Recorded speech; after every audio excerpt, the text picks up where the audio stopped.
Homa Bay Town bandho ratiro mar nyargi mane obambi ma ochuomi ich gi rawera moro dweche 3 mokalo.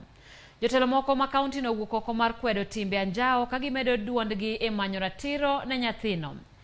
Babies Familia mar nyathi ma nyakono ma ja grade 5 e skul primar moro e Central Kanyabale ka chud bura ma Homa Bay Town koro bandho ratiro mar nyathigi no bang' kane obambe ma ochiwo mich kod rawera moro mantie gweng'no. En tim makoch ma oweyo familia no gi chuny lit ka min nyathino ywak ni dwaro margi mondo okaw ndamo mar chik ni achich ma itudo gi tim makoch no pok onyago olemo moro amora ka okoy migepe mag piny owacho mondo yie okonygi gi yud ratiro ne nyathigi no. Kana ayudo tarik 23 naneno ka nyathi ninda takawo nyathi atero i nyamrerwa moro kanyo tiyo gi jokodwogo. Koro kasetere to opime malaria okoyudi. To awuoyo gi mamani to pimi ani chaki pimi ani na kata koponi ang'owa kata konyalo gajore to opim nyathini. Oyudo kotimre nado en gi ich. Chifu ong'ise ni atini dhi nyis min nyathino mondo kenyo timbre nade omondira ka gokinyi na mondo ire gokinyi.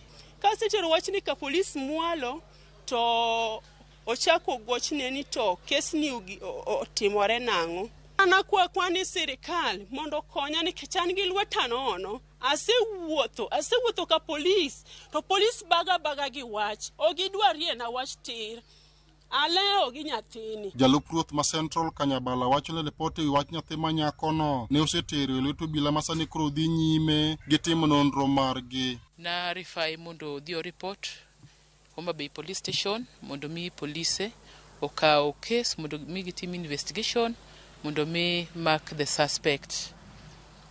Mama no dhi police station mano report dip koro naweyo mondo polise mokaw nikech an aonge gi thuolo mar wuotho kamanyo ng'amolal. Mano en tich mar police mondo mi gitim nonro mondo ging'e ni to nyathi manolal mano ketho ratich wadgi ni kama nade. Jatend migawo mochune chwech mar oganda e kaunti ma Homa Bay Sara Malit mane otimo limbe e dala gachich ma itudo kod wachno ne okwedo mokalo tim makoch mano tim ne nyathi ma nyakono ka okoni ok gibiling nyaka maka chejno. Osedore ni Homa Bay County e achiel kuom counties mang'eny ma lead.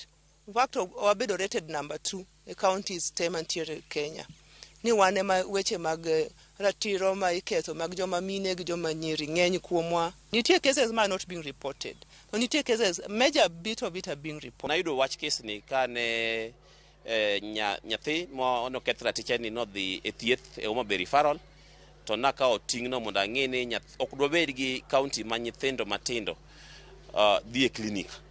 Emiyo nakawo thuolo mara mondo awuoth gi nyathi mondo ang'e ni aki ma nyathino timne oyudre. Ka human rep e kaunti ma Homa Bay Joyce Osogo bendo kwedo malit mokalo tim makochno ka odwa ni tend arita kwe kaunti okaw okang' mapiyo ne achich ma itudo kod timno. Nyathi ma nyako tang'eyo ni min gi en miyo machandore mapura mago amal mondo giyud chiemo kendo miyo maratego. Nyathine noyudo hinyruok maluor mar dende nokochiw makare kano make gi ng'ato e tie bel ni mondo dhi report ka education.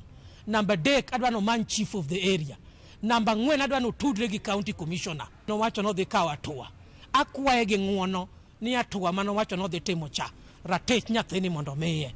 Komanda mar obila e sub county ma Homa Bay Sami Koskei to wacho ni gidhi nyime gi londa chachejno bang' kane oringo lal tok timo tim makochno. Alia Beach, Ramogi TV, Homa Bay. Nyaka Ramogi tok lipod alino asamo